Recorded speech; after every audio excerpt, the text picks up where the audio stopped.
pessoal, o professor Diego Alves aqui com vocês no canal Papo de História, e nós começamos hoje a nossa primeira aula do bloco, ou se você preferir, da nossa playlist História e Cinema, falando um pouco de surrealismo negro, segregação racial e, é claro, né, o terror reinterpretado acerca desses aspectos. O filme que escolhemos foi The Sinners, Pecadores, de Ryan Coogler, com grande elenco, né, lindo, o Michael B. Jordan, enfim, realmente um filme bastante estrelado e interessante, né? Também, é claro, com atores e atrizes promissoras, novos, que desempenharam um papel bem interessante, né? Acerca da leitura política e histórica do período. A gente está falando de 1932, numa cidade fictícia, no sul dos Estados Unidos, né? Você já deve ter ouvido falar desse filme, possivelmente viram, então não é que vai conter spoilers em si, eu não vou falar do final do filme, é claro, do desfecho do filme, mas você sabe que se trata de vampiros, não é, nesse contexto de segregação racial, violência, não é? Você tem a questão de gênero ali também, e até a aceitação. É nesse desenrolar, nessa passagem, que você percebe um pouco mais dessas questões e tensões raciais que o filme ele aponta. Então, o vampirismo em si, né, o terror do filme, ele é um pano de fundo para uma história muito bem amarrada, muito bem cadenciada, que o Ryan Coogler nos brinda, tá? Mas, para entender melhor, nós vamos para a aula agora, não é? Preparei essa aula para vocês com muito carinho. Não vou ficar dando todas as informações dos slides, beleza? Mas eu sempre deixo um pouco pausada a minha fala, para caso você queira ler, vai ficar ali. E é claro, a aula vai ficar salva também, beleza? Então, eu vou aqui para a mesa agora e eu vou iniciar a aula com vocês. Então, bons estudos. Boa noite, pessoal! Boa noite. Professor Diego Alves com vocês para nossa live especial, nossa aula, na verdade, especial, né? Terror e segregação racial nos cinemas. Vocês estão vendo como estreia, porque nós tivemos alguns probleminhas aqui, mas nada que atrapalhe a nossa divulgação de conteúdo, tá? Nós vamos falar do filme The Sinners, Pecadores, filme que bateu recorde de indicações ao Oscar. Como vocês estão vendo aí na capa, terror e segregação racial nos cinemas. Uma análise histórica do filme Pecadores. Tá legal? Isso é importante. Nós vamos pegar os aspectos históricos desse filme. Imagino que muita gente já viu. Talvez você esteja aqui justamente na nossa aula de estreia, na nossa playlist História e Cinema, para falar de Pecadores, tá legal? E isso é muito importante mesmo, porque eu sei que muita gente pede coisas mais de história do Brasil, e faremos também, mas eu queria aproveitar um pouco desse sucesso que o surrealismo negro está alcançando. Eu acho que o The Sinners é o amadurecimento de todo esse processo, né? Pelo menos esse caminho de amadurecimento, e tratar isso com vocês. Eu acho que vai ser um tema bem interessante, não é? Sem militância barata, sem chorinho. Nós vamos trazer aqui para vocês, de fato e de verdade, como nós dissemos na introdução, uma apresentação bem interessante acerca de alguns aspectos da obra e do contexto histórico, né, que ela traz. Beleza? Então vamos falar de Pecadores, né? Uma análise histórica do filme. Mais um belo banner aí para vocês.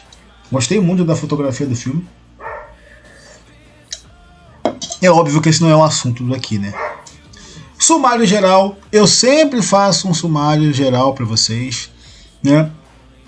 Eu aconselho, né, a quem faz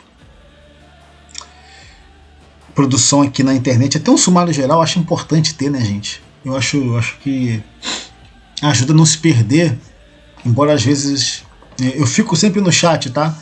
Mesmo em estresse, tô no chat aí com vocês, às vezes surge alguma questão, a gente vai respondendo ali, mas é bom ter um pouco do sumário. Então eu tô trazendo aqui para vocês basicamente a estrutura do que nós vamos estar falando, tá legal?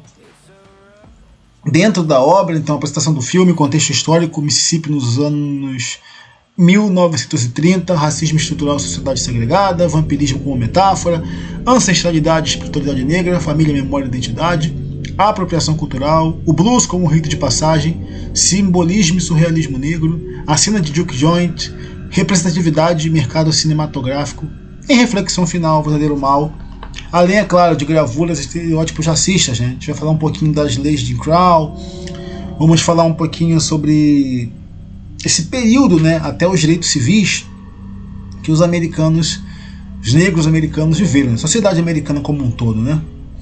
E é claro, conclusão, mas eu não botei aqui, tem a bibliografia também, que eu sempre trago. Sei que muitos pedem, nem sempre a gente lembra de colocar aqui na descrição, tá? Então eu vou falando um pouco mais pausadamente, assim como agora para você marcar o sumário, também na bibliografia farei a mesma coisa. Gente, sinopse rápida do filme, porque eu não vou ficar me prendendo tanto, tá? O filme é dirigido pelo Ryan Coogler. A estrela do filme, obviamente, é o Michael B. Jordan, tá legal? Não só ele, né? É que ele tá interpretando dois personagens aqui, né? O Smoke e o Stack. O Faísca e o Fumaça, né? E junto com o primo deles, né? O primo do Faísca e do Fumaça, eles estão tocando um negócio, né? Abrindo um bar, que é onde vai passar a principal trama do filme. A gente vai entender isso melhor seguindo. Aqui o Michael B. Jordan. Esse daqui, no caso, é ele interpretando o Fumaça. Não vou dizer como eu sei, mas eu sei que é o Fumaça. E a gente entra um pouquinho do que o Ryan Coogler quer passar pra gente nesse filme. É um olhar histórico-cultural sobre a ancestralidade, espiritualidade e o racismo estrutural nos Estados Unidos, né? Nesse período já uma sociedade altamente segregada. A gente vai falar um pouquinho mais à frente das leis de Jim Crow, mas o trabalho da maioria dos negros continuava sendo nesse período nas plantações de algodão, né? E isso é uma coisa que eu citei na introdução, se não me engano, de que apesar do filme decorrer na sua maior parte no estabelecimento, é o entorno desse, porque tudo se passa em menos de 48 horas, né? Se você viu o filme, você vai perceber isso. Mas o entorno do filme, você tem essas leituras históricas. Então você vai ter as pessoas na plantação de algodão, você vai ter alguns prisioneiros trabalhando à beira da estrada.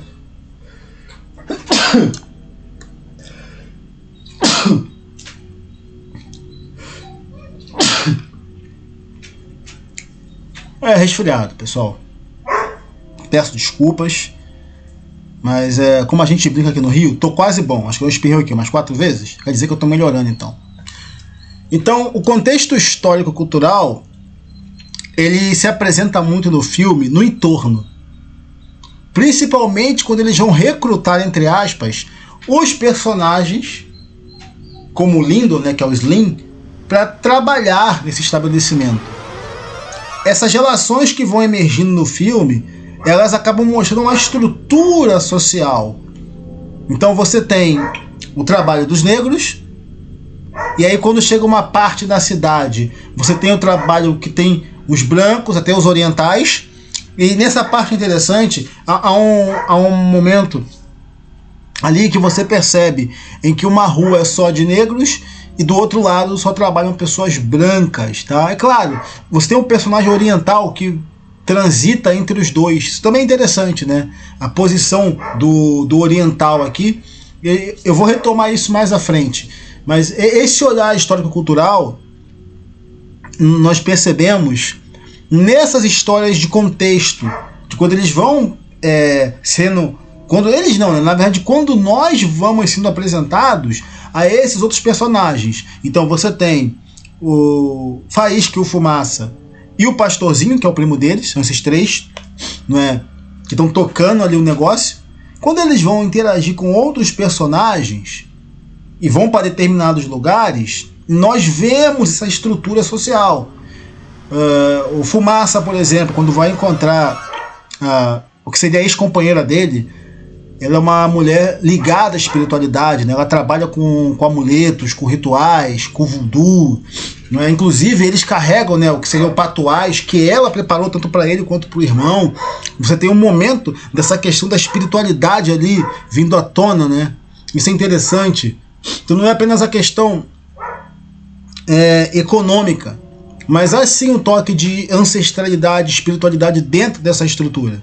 Então é a ex-companheira, ou companheira do Fumaça, que trabalha como se fosse uma espécie de curandeira, de rezadeira, né? Inclusive é ela que tem a informação em relação ao que fazer quando os monstros se apresentam. E isso é interessante. É um toque que às vezes foge às pessoas.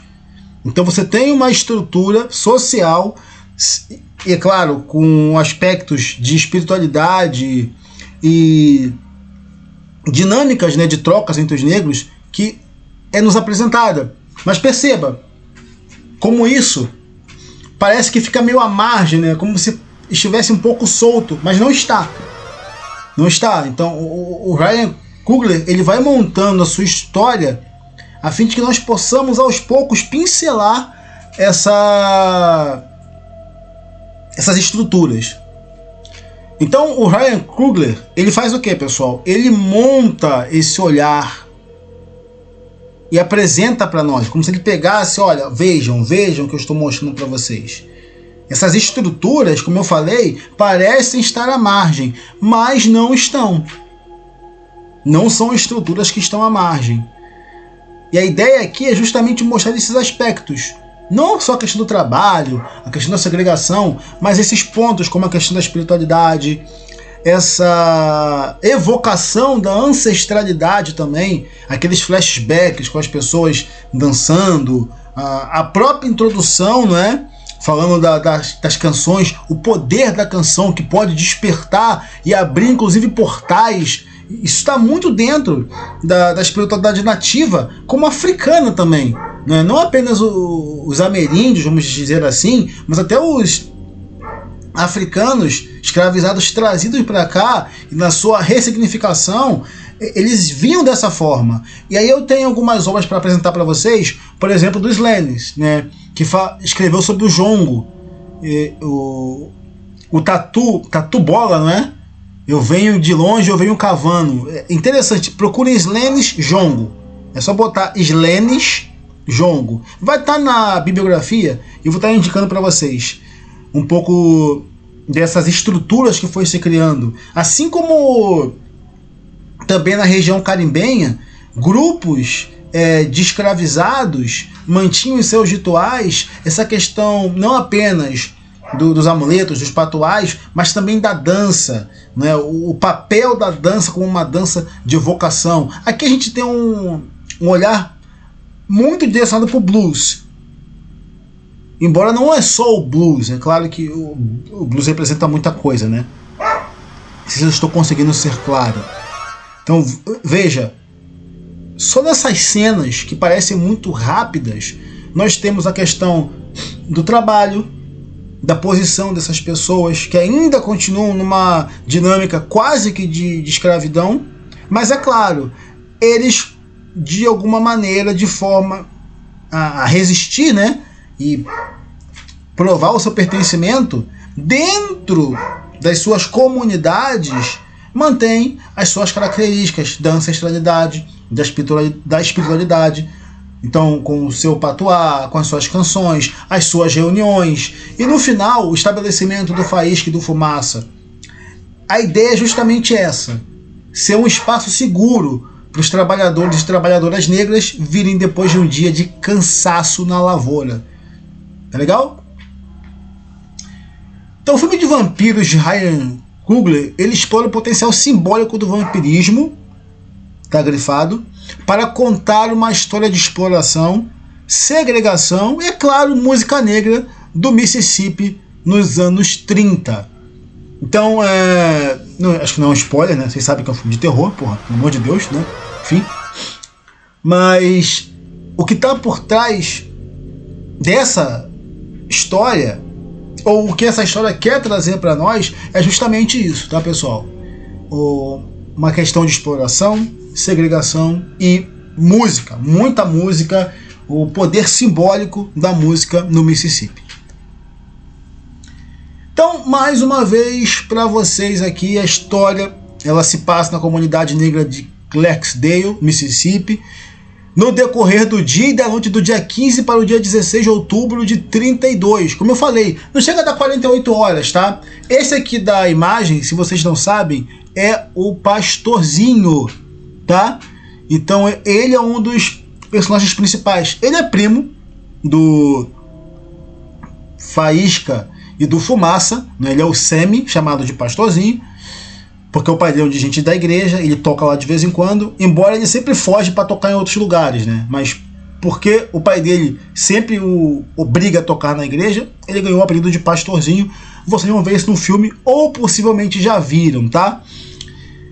E o Sammy é um dos personagens principais, junto com o Faísca e Fumaça, beleza? Se passa em mais ou menos 48 horas, tá? Então, é uma cidade chamada Clarksdale, no Mississippi. A história em si, mais uma vez, não passa de 48 horas e traz toda essa carga histórica, né? Segregação, a própria questão do terror, do surrealismo e esses aspectos que às vezes passam batido da presença e da herança negra nesse lugar e até nativa, tá? Eu comentei essa questão da dança com os nativos, talvez essa tenha sido um pouco da questão que deveria ser mais aprofundada. Nós temos nativos sendo apresentados no começo do filme. Eu não sei, mas imagino que depois das premiações que o The Cine já ganhou, possivelmente nós teremos um 2. Ou pra frente, quem já viu o filme talvez entenda porquê, espero que não. Ou pra trás, para explicar da onde em si o nosso amiguinho vampirinho estava vindo, tá? Imagino que sim, beleza? Então esse é mais ou menos o contexto. A cidade onde o Pastorzinho vive, os primos dele, Faísca e Fumaça, Michael B. Jordan, estão retornando, eles estão vindo da cidade grande, voltaram para cá, com o objetivo de abrir um estabelecimento. E é nesse lugar que a história decorre. Então, como eu falei, tá aqui mais uma vez os dois. A história vai se passar em torno desse lugar, em torno desse estabelecimento que eles vão abrir para receber as pessoas, né, da comunidade negra e tentar fazer um dinheirinho, né? Eles foram para a cidade grande, não conseguiram se adaptar lá, eles até brincam, né? Se a gente vai lidar com algum demônio, é melhor lidar com aquele que nós conhecemos. Então, nessa fala, eles também estão se referindo ao racismo, à segregação. Então, para você enfrentar preconceitos em um lugar diferente, é mais fácil enfrentar onde a gente já conhece, a gente já consegue lidar. Então, eles foram para Chicago, né, se envolveram com gangster, voltaram com algum dinheiro e resolveram abrir um negócio, né? Engraçado que eles compram esse estabelecimento de uma pessoa que é da Ku Klux Klan, tá? Então é bem interessante isso, porque vai ter um papel também no decorrer do filme. Então o filme também fala da Klan. Então veja como existem camadas que esse filme explora. Ele trata um pouquinho, não é, desses anos 30, dessa violência de Chicago. Os próprios irmãos são pessoas marcadas pela violência, eles têm essa postura de gangster, né? Isso é interessante. O que diferencia um e o outro é simplesmente uma boina e o chapeuzinho, mas ambos têm essa postura meio gangster, meio quebrada, sabe? Então isso faz parte da personalidade que eles adquiriram também, possivelmente em Chicago, e com as pessoas com quem eles lidaram lá. E é claro, não deu certo, voltaram. Eu comentei aqui que The Sinners, pessoal, ele vai demorar um pouquinho para entrar no eixo, sabe? Eu acho que às vezes vai faltar, para muita gente não, desde o início o filme já engrena, mas às vezes algumas pessoas já comentaram que tiveram que, pô, o clímax demora. Não é o meu caso, beleza? Não é o meu caso. Eu acho muito interessante as metáforas, coloquei aqui. Uma dessas metáforas fala da encruzilhada, né? O berço do blues lá. Fala de Robert Johnson, né? Supostamente vendeu a sua alma para o diabo em troca de uma arte guitarrista suprema. Então, meio que o filme bebe também nessas lendas, né? Do blues negro, dessa lenda do demônio, num lugar que é praticamente, não vou dizer esquecido, mas onde as pessoas, principalmente as pessoas de cor, continuam a sofrer bastante repressão. Então é interessante isso, sabe? O filme tem esse toque meio sujo, meio suado, né? Você vê o calor nas pessoas. Então quando eles estão bebendo cerveja, eles estão conversando, é aquela coisa de trabalho, de foco, de tensão, a preocupação por passar em alguns lugares, não é? Isso tudo nos anos 30, principalmente para pessoas, vou usar o termo que se usava nesse período, pessoas de cor, né? Tá até aqui, né? Colored. Então você tinha lugares reservados, entre aspas, para as pessoas de cor ficarem, sentarem. Você sente esse clima, né? Tanto que os lugares por onde eles vão, dificilmente você vai ver muitas pessoas brancas. Isso é proposital, não é? Porque a gente está falando de um espaço, de um período de segregação, né? Então você vê assim vislumbres rápidos, mas indeléveis de placas para bilheteria exclusiva para brancos, sala de espera e banheiro, entendeu? Quando você vê uma mulher branca, o filme mostra isso para desviar o olhar, embora muita gente ache que ele já reconheceu a personagem. Se você não viu o filme, não vou dizer quem é, assista o filme. Mas é uma personagem também que faz parte central dessa história. Então, você vê, como eu disse, mais uma vez o entorno, né? O entorno ele vai se apresentando. Então, olha, tem um espaço reservado para brancos. É de um lado que você pode estar. Quando ele vai comprar a placa, por exemplo, com um oriental, um chinês, ele manda a filha dele falar com a mulher que está do outro lado da rua. O mais interessante dessa cena é que um deles baleou um cara. E não houve pânico. Ali não houve muito pânico, embora as pessoas foram ver, as pessoas de onde ele estava. Mas do outro lado da rua, que é a área dos brancos, ninguém se moveu, não veio polícia. Olha que interessante. Ele baleou uma pessoa, não veio a polícia ver o que estava acontecendo. Porque estava na área dos negros. Isso é muito louco, né? Essas estruturas que vão sendo colocadas, mas é interessante para se observar como o filme apresenta elas, né? Não sei se vocês chegaram a reparar isso no filme, e se não, tentar rever o filme olhando justamente esses aspectos, tá? Eu não estou lendo muito texto, não só porque uma parte ficou com as imagens, mas é porque eu não me detenho no que está escrito, tá, pessoal? A gente vai, tipo, conversa mesmo. Nós seguimos direto, beleza? Volto para o contexto histórico. Mississippi nos anos 30. Forte segregação racial, as leis de Jim Crow, né? Diferentes, mas iguais.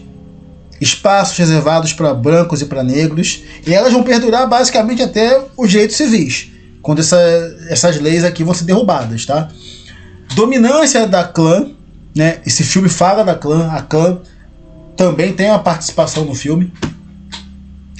A exploração econômica dos negros nas plantações. Como eu disse, quando eles vão convocar as pessoas para trabalharem no estabelecimento deles, a maior parte das pessoas ainda continua trabalhando em plantações. Não é? É uma área ainda muito rural, não é uma área totalmente industrializada, ao contrário. E a mão de obra é mão de obra negra, né? Então, não há, se você perceber bem, uma mudança estrutural em relação ao trabalho e economia do que foi a escravidão. E mais, nós temos os chamados pagamentos não monetários, que são as moedinhas de madeira, tá? Tem uma parte do filme que um senhor, ele paga a bebida com parte de moedas de madeira e Fumaça fica louco. Ele não queria aceitar, mas o irmão dele, E a companheira dele conversa com ele, olha, essas pessoas se matam de trabalhar nas plantações.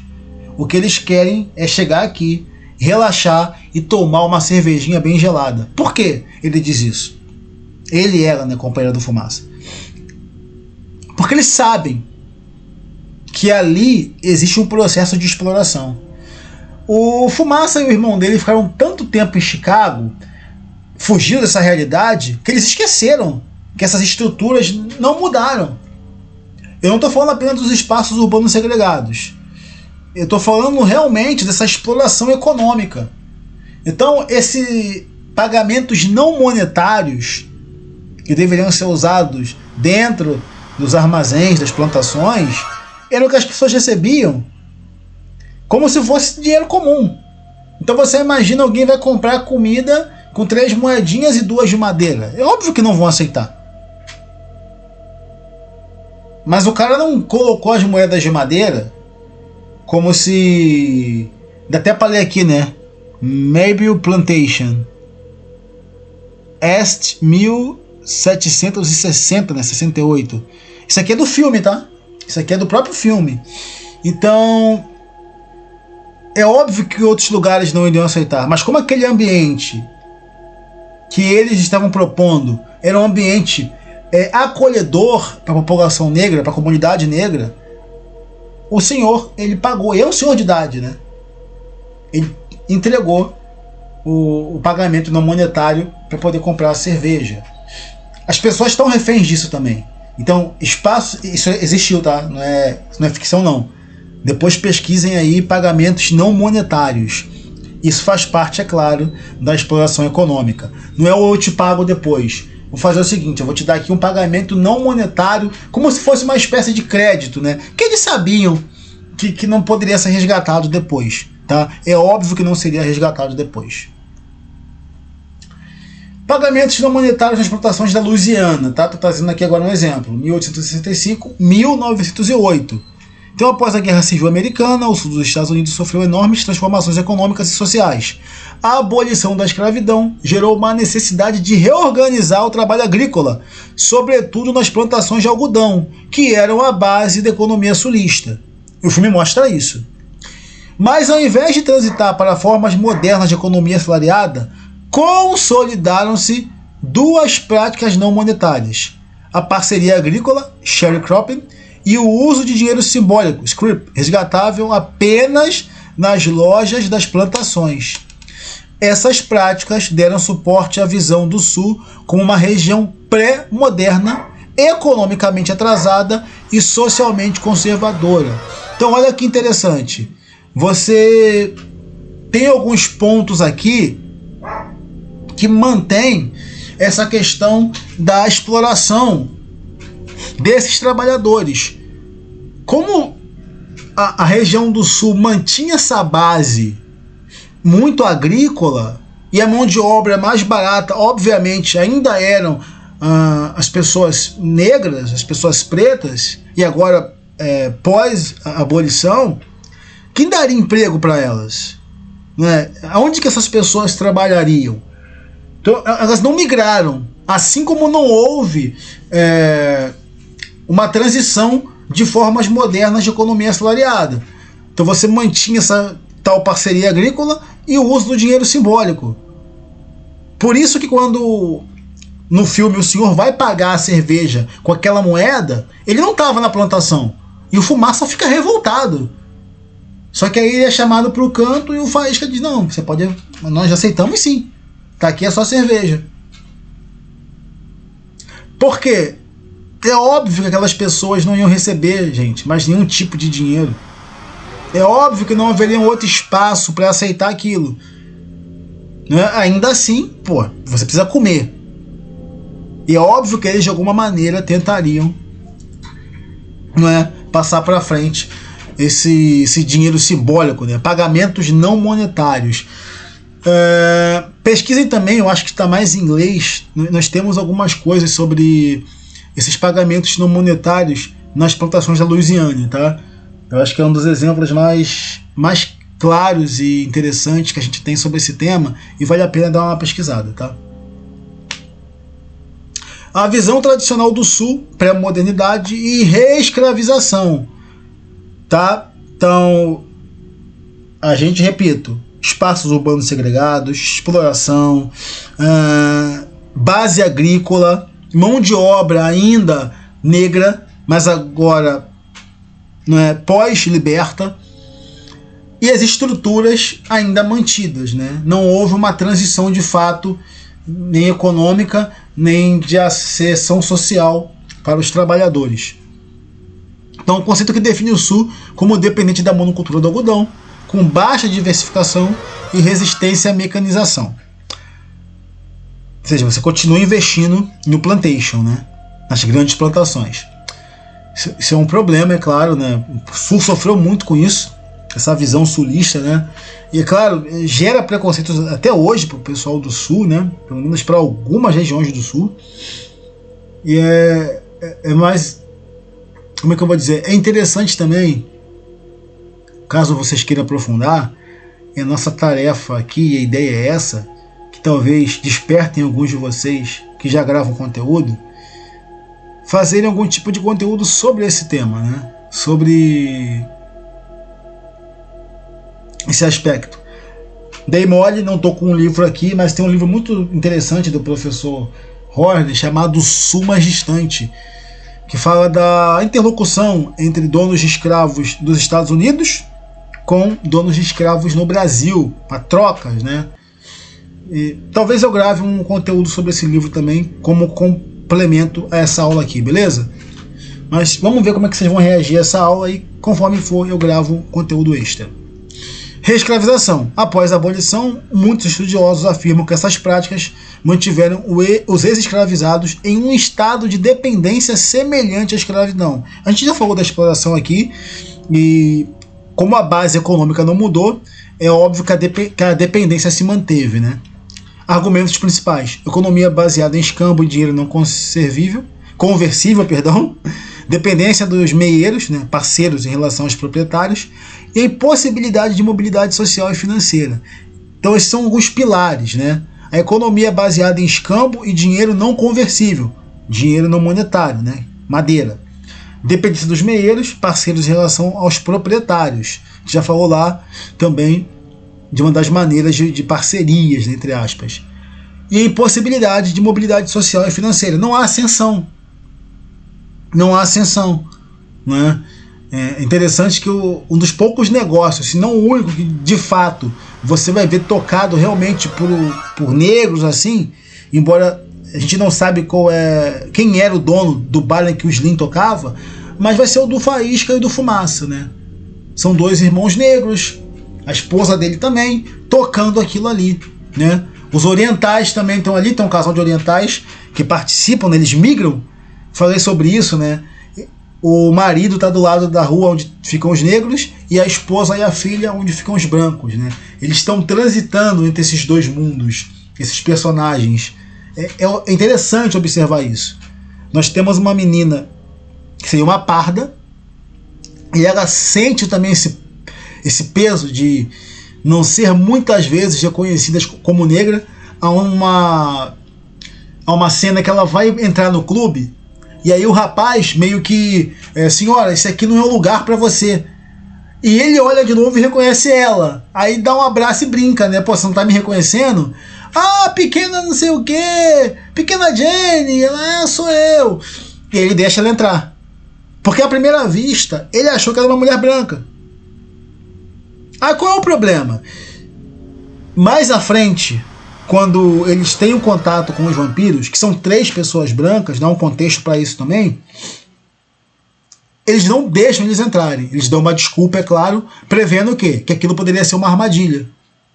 Como é um bar só de negros, pessoas brancas entram ali, aí acontece alguma coisa, alguém falou que é atacado, toda a polícia está ali, a clã ia estar ali. Então você tem toda essa tensão do desviar o olhar, de, pô, aqui é um ambiente só para pessoas negras, a gente não quer confusão. Há esse pisar em ovos das pessoas. Isso é muito sutil também, esse medo. Não é uma raiva, nós não queremos que pessoas... Não, ao contrário. Tanto que ele fala assim numa parte do filme, acho que é o Fumaça que fala. Alguém esbarra nela, ou alguém esbarra neles, e você já viu Vão ter um monte de pessoas brancas aqui com tochas nas mãos, enfim, destruindo esse lugar. Porque há tensão no ar. Esse é um período de segregação e de tensão muito forte, pessoal. E o filme traz isso também. Então essa é uma... trouxe o contexto do filme, a sinopse, contexto cultural, social, e um pouquinho agora dessa visão do Sul. Tá percebendo como que isso se apresenta no filme pra gente? E como é interessante essas questões que o filme traz. A gente saiu daquele cenário do estabelecimento e nós estamos caminhando pelas ruas, pela estrada de terra que o Faísca, o Fumaça, o Pastorzinho e o Slim passam de carro. Só que dessa vez nós não estamos indo no carro com eles, nós estamos andando.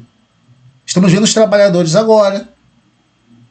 Do outro lado tem pessoas com bolas de ferro no pé, acusadas de algum crime, todas negras, fazendo trabalhos forçados.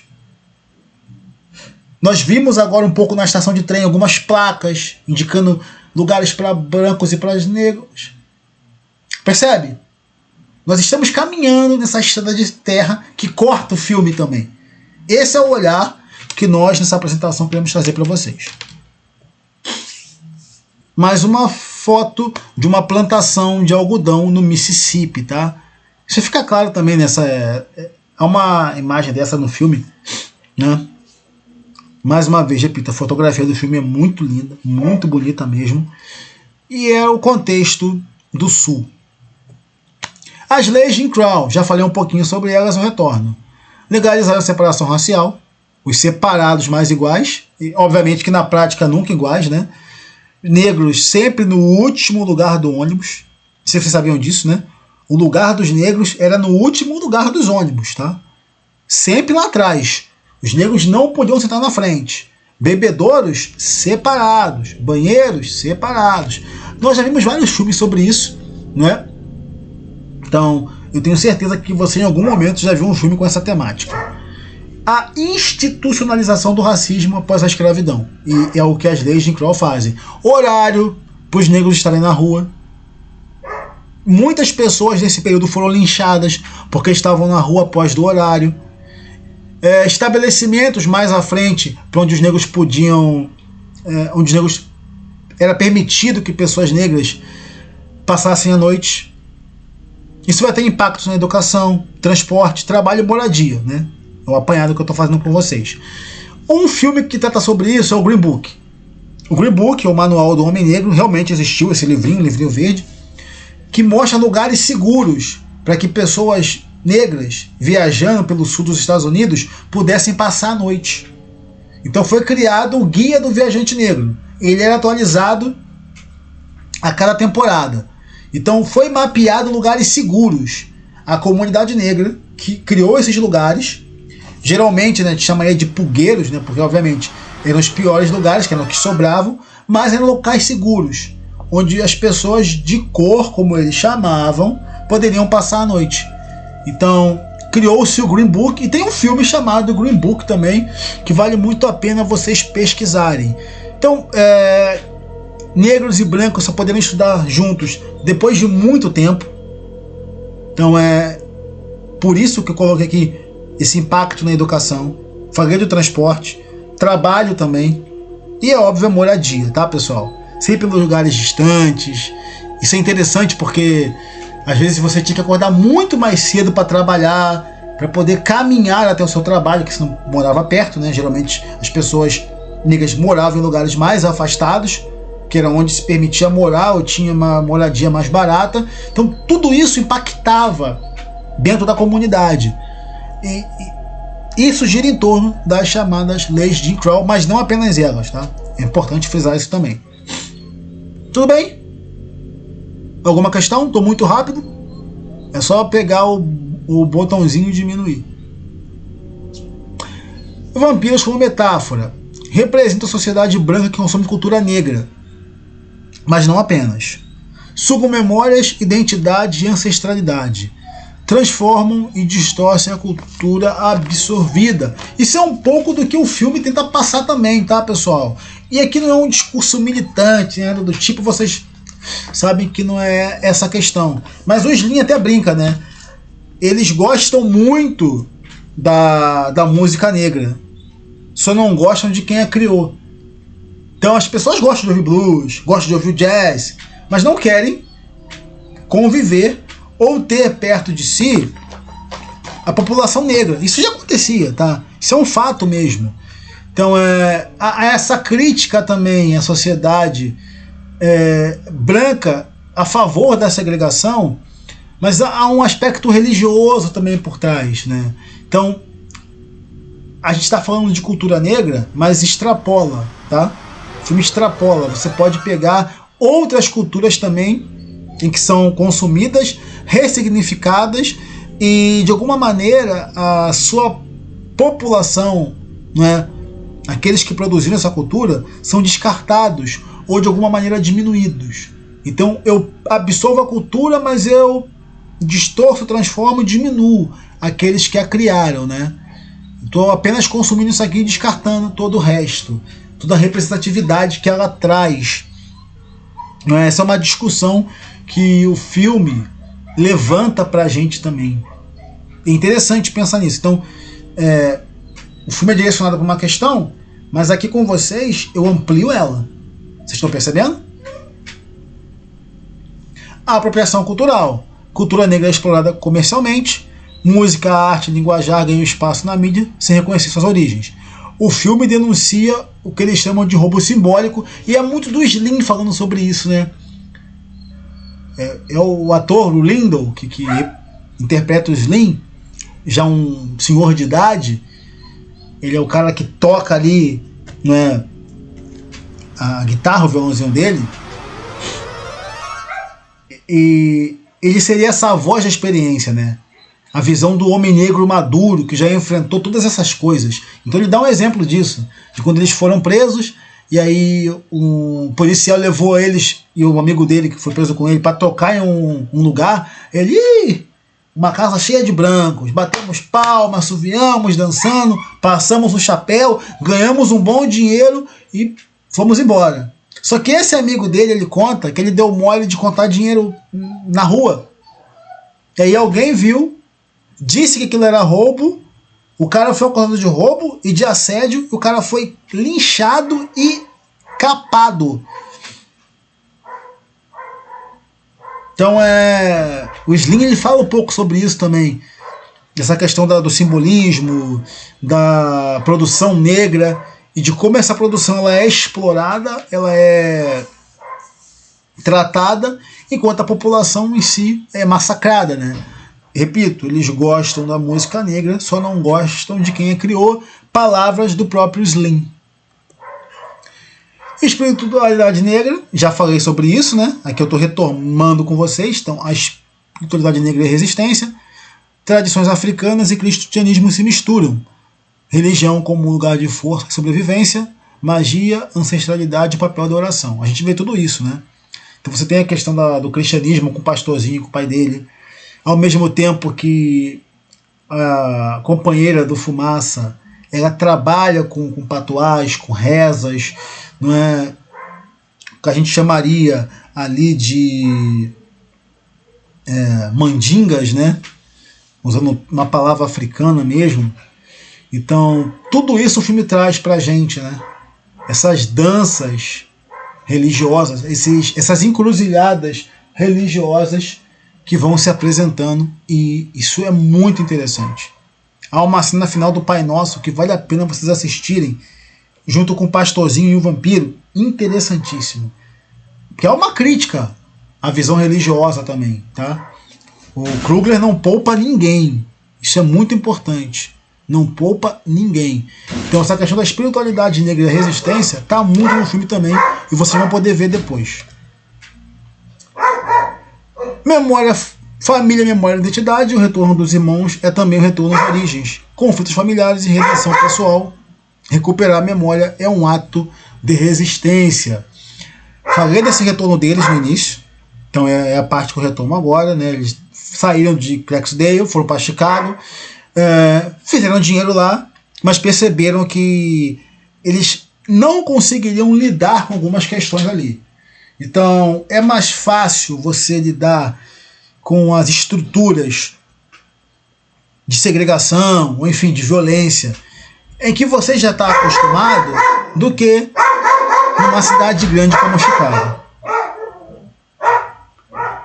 E aí esse retorno é isso, né? Retornar às origens, recuperar a memória, ressignificar aquele espaço, abrir o estabelecimento, aquele bar, aquele junk ali,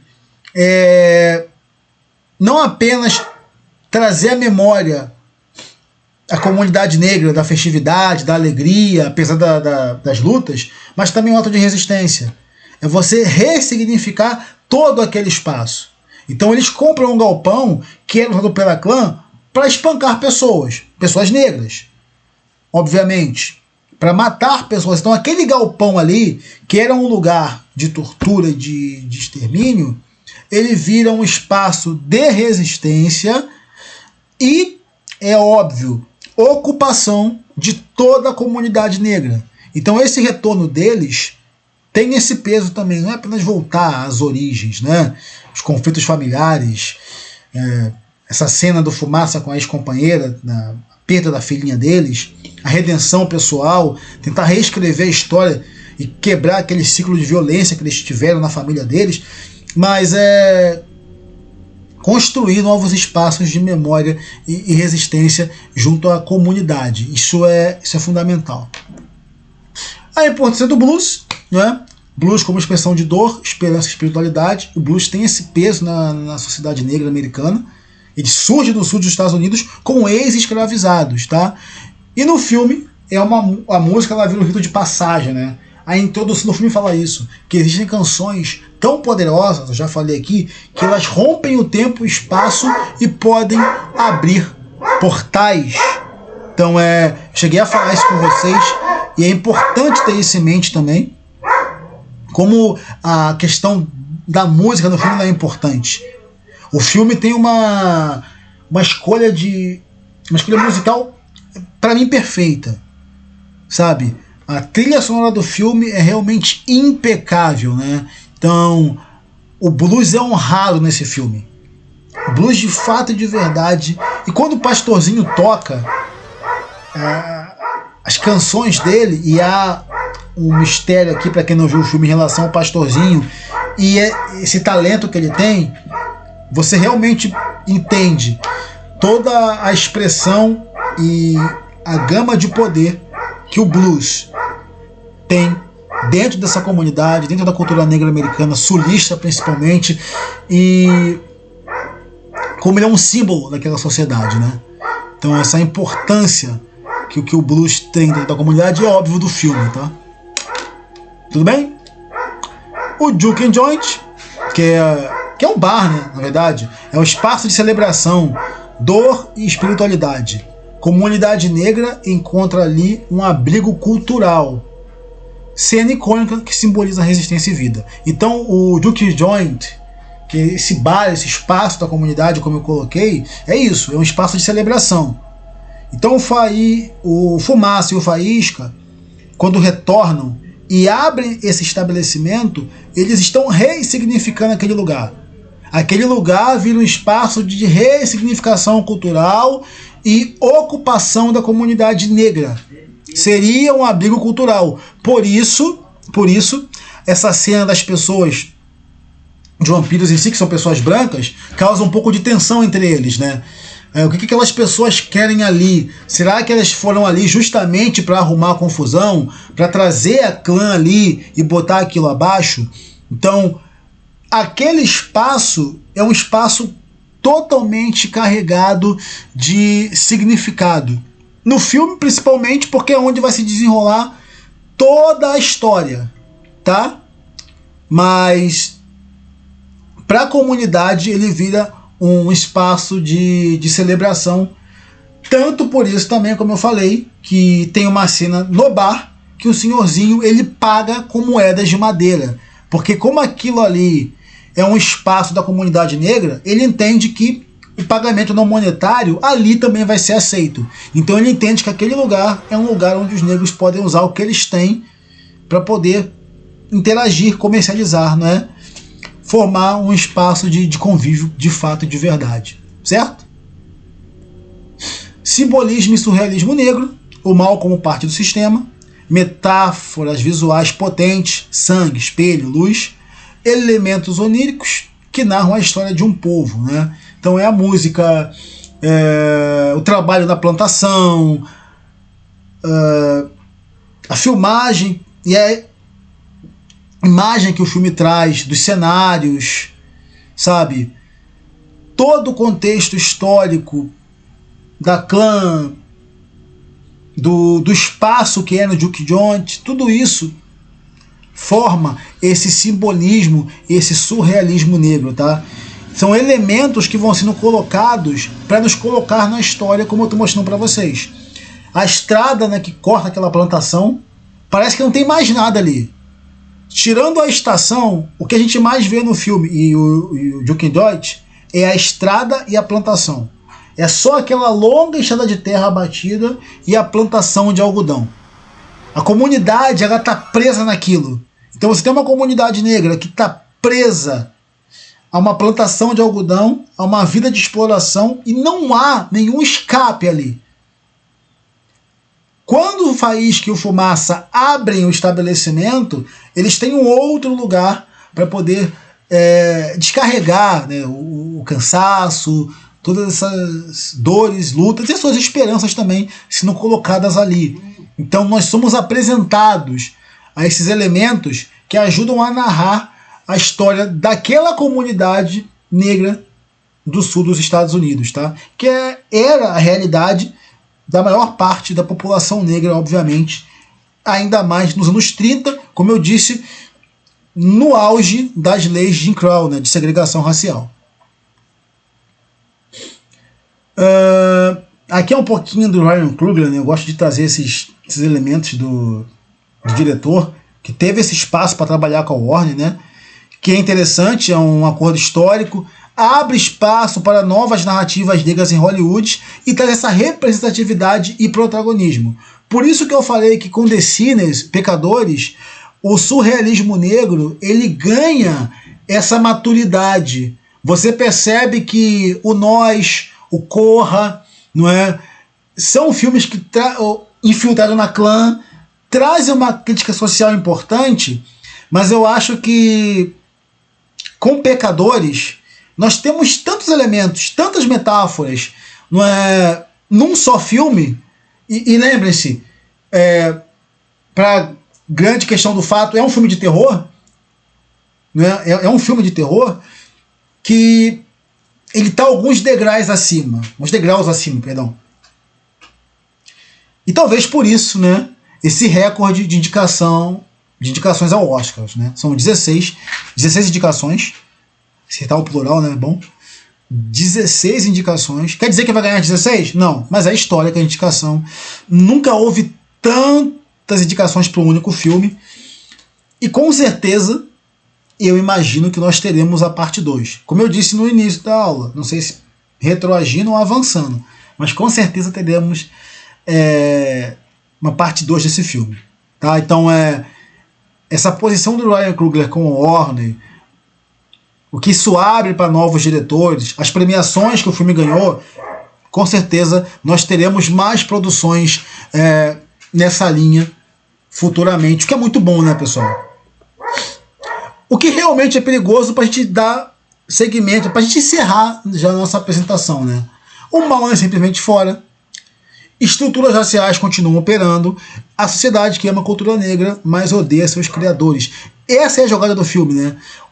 O vampiro aqui, ele é um detalhe que é importante, é claro, mas você percebe como a tensão com a clã, como a tensão com as autoridades, com esse medo de você atrair pessoas que não são da comunidade, podem acabar causando uma agressão a todos, está sempre constando. Então você tem sim a questão dos vampiros, mas as tensões raciais que o filme mostra e essas estruturas estão quase no mesmo nível. Não vou dar um spoiler, mas as cenas finais do outro perigo não é mais um vampiro, mas uma dessas estruturas racistas que continuam operando ali. Beleza? Então há essa reflexão que a obra traz pra gente. Alguma questão? Tudo certo até aqui? Porque isso está muito claro, tá? Isso está muito posto no filme, isso salta a tela. E aqui as gravuras jocosas do estilo de Crow, eu disse que ia trazer gravuras para vocês, né? A desumanização do negro em si. E você vê como essas imagens elas sustentaram o racismo, né? O blackface, né? Pessoas se fantasiando, entre aspas, de pessoas negras, né? Colocando maquiagem, enfim. Tudo isso foi sendo construído para você desumanizar e, é óbvio, não é, diminuir culturalmente e, é claro, né, todo tipo de produção das populações negras nos Estados Unidos. Mais uma vez, isso não é numa lacraçãozinha barata, isso é um fato, tá? Isto é um fato, isso é posto. São elementos que vão sendo construídos aos poucos. As leis de Jim Crow não surgiram do dia para a noite. Foram situações pensadas, tá? Isso é importantíssimo. E aqui, por fim, né? Eu trago mais um pouco daquela... Isso aqui é uma imagem real, tá, gente? Realmente você tinha esses espaços separados nos trens, nas plataformas, nos banheiros. E essa é a crítica que o filme traz, muito bem feita. Ah, mas é muito rápido. Sim. Só que a estrutura está ali. O Kruger, ele briga com isso.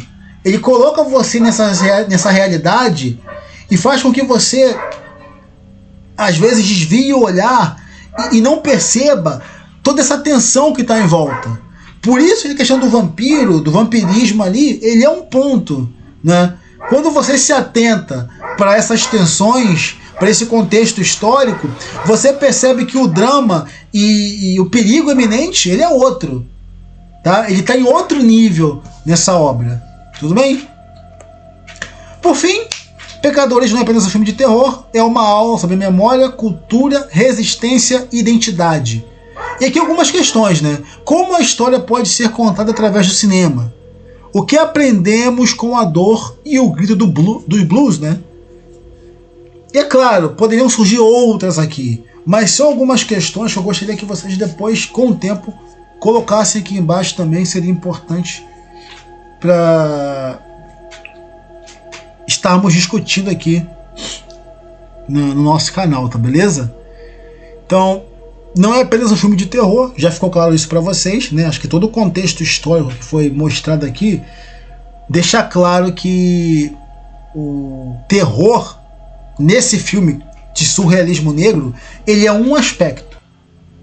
A estrutura social construída para abrigar este terror em si é o que vai dar sentido à história e com certeza criou esse filme que, para mim, é realmente um filme muito, mas muito interessante, tá? Um filme realmente que talvez não leve as 16 estatuetas, mas vai voltar para casa com boas e boas premiações do próximo Oscar, tá? Tenho certeza disso, que Pecadores, ele quebrou uma janela, ele quebrou uma estrutura e vai causar mais impacto. Ele causou barulho depois das premiações e das indicações, agora ele vai causar mais impacto. Bibliografia, deixei aqui para vocês, por fim, né? Sempre deixamos bibliografia, tá? Nada do que nós falamos aqui é tirado da nossa cabeça, não inventei porcaria nenhuma, tá legal? Então leiam, ler é importante. E como eu disse, né? Tô falando mais pausadamente aqui agora, para quem quiser printar, quem quiser anotar, mas vai estar salvo, beleza? E é um pouquinho do que nós lemos, pincelamos, para estar trazendo aqui para vocês. Por fim, é isso, pessoal. Obrigado. Qualquer questão, qualquer dúvida, vocês podem enviar pelos nossos canais oficiais, que a gente vai estar respondendo para vocês do mais breve tempo possível, tá legal? Então, vamos estar colocando mais aulas aqui. Eu sei que vocês pediram isso, não dá tempo quase, né? A outras produções, a outras coisas para serem feitas. Mas a gente abriu a nossa playlist justamente com um filme que eu acho muito interessante. Quem não viu, vá assistir Pecadores. Pecadores é muito bom. Eu tenho certeza que talvez, modéstia à parte, depois da nossa aula de hoje, você vai ver o filme com um olhar totalmente diferente. Tá? Então, muito obrigado. Envie suas questões, comente, curte, compartilhe. Afague o maldito algoritmo. Nossas redes, o e-mail tá aqui. Respondo mais rápido pelo e-mail. Tá legal? E vejo vocês numa próxima aula. Tchau, tchau.